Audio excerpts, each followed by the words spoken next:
Ini MK menyatakan norma pasal 251 Kitab Undang-Undang Hukum Dagang atau KUHD inkonstitusional bersyarat begitu ya, sehingga perusahaan asuransi tidak lagi bisa membatalkan klaim secara sepihak. Ya. Tanggapan dari UI berkaitan dengan hal ini seperti apa?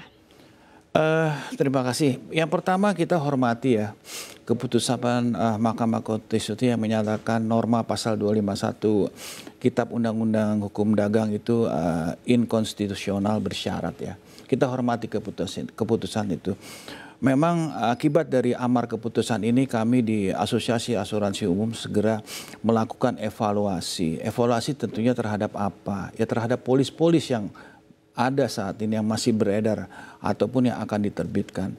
Polis-polis ini juga terbagi dua. Satu adalah polis-polis standar yang diterbitkan atau dikeluarkan oleh Asosiasi Asuransi Umum Indonesia maupun polis-polis yang sifatnya tailor-made atau memang muaranya tidak dari negeri kita. Nah ini memang kita sudah pada tahap melakukan evaluasi dan ada beberapa memang harus kita lakukan revisi. Tentunya kita juga harus ada keseimbangan karena apa? Revisi-revisi ini tentunya kita harus mempertimbangkan tentunya kepentingan konsumen dalam arti perlindungan konsumen sesuai yang diamanahkan dalam Undang-Undang P2SK. Nah ini memang kita sedang evaluasi dengan target kita 1 bulan ini. Nanti kita akan diskusi dengan regulator terhadap perubahan-perubahan ini dan tentunya melakukan literasi juga kepada masyarakat terhadap keputusan MK ini terjadi satu perubahan stigma atau paradigma di dalam industri asuransi. Oke, tapi ketika diturunkan kepada masyarakat begitu ya, nanti aturan seperti apa yang mungkin akan lebih diterapkan lagi oleh industri asuransi? Saya pikir gini ya, kita berpikir yang positif aja bahwa kata-kata bahwa pertanggungan tidak boleh dibatalkan oleh kedua belah pihak dan ini harus ada persetujuan kalau tidak dibawa pengadilan. Ini kata-kata yang cukup baik dan bijak ya. Jadi dalam arti memang selama ini memang tanda kutip ya ada beberapa pemain mungkin yang nakal melihat risikonya tinggi di tengah jalan dia batalkan sepihak. Nah ini tidak bisa lagi. Harus ada kesepakatan kedua belah pihak gitu. Ada juga yang menggunakan pasal KUHD 251 ini sebagai senjata untuk menolak klaim.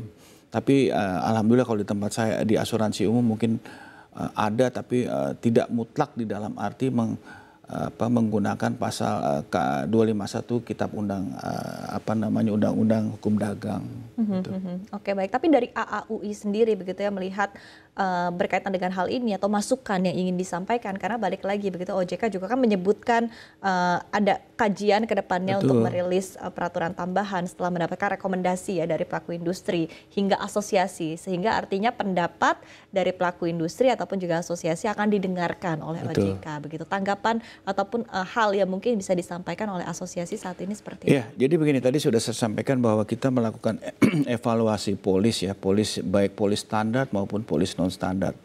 Nah itu memang kalau kita lihat polis itu ada namanya pembukaan atau operatif close, ada batang tubuh, ada penutup. Nah disinilah korelasi semuanya kita akan review dan kita sudah menemukan hal-hal yang memang tanda kutip ya tentunya harus sejalan dengan apa yang telah diputuskan oleh Mahkamah Konstitusi itu. Ujungnya sih itu semuanya. Jadi kita tetap menghormati semua apa keputusan. Tapi memang ini merubah semua perilaku industri asuransi umum ke depannya.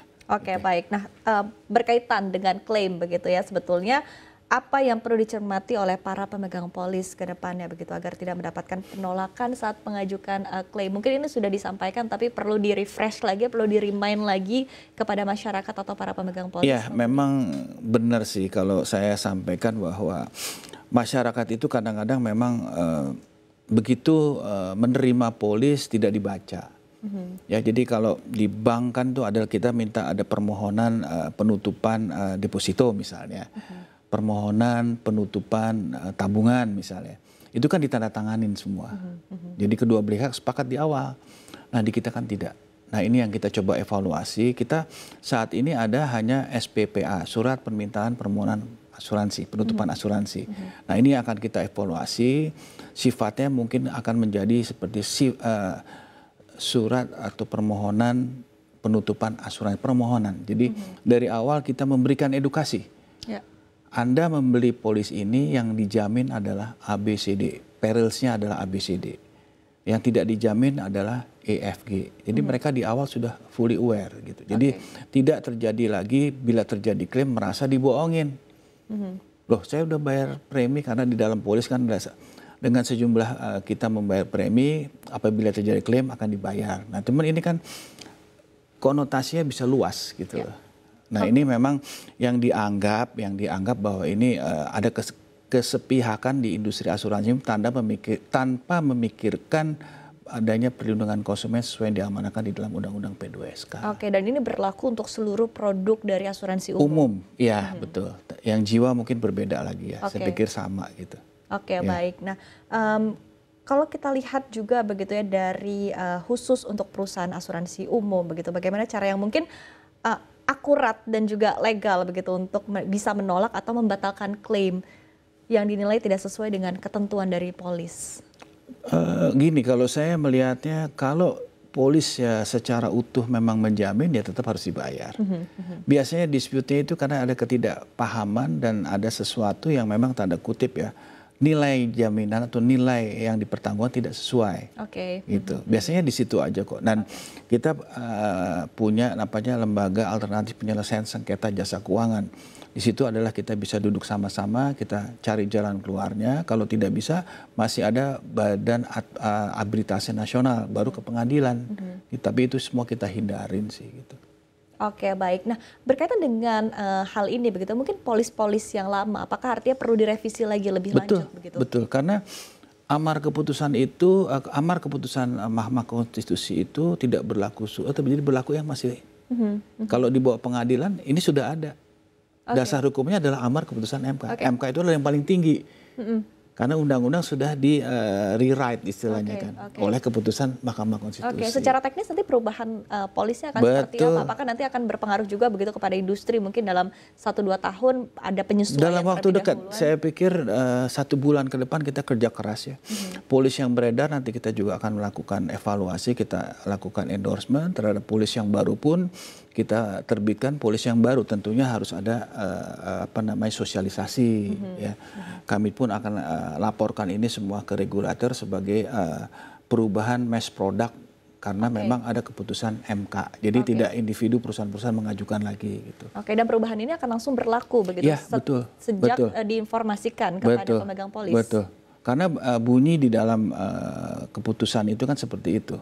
Nanti pun kalau ada persoalan dibawa ke pengadilan, tentunya hakim akan melihat, loh ini sudah ada putusan amarnya, ini yang digunakan.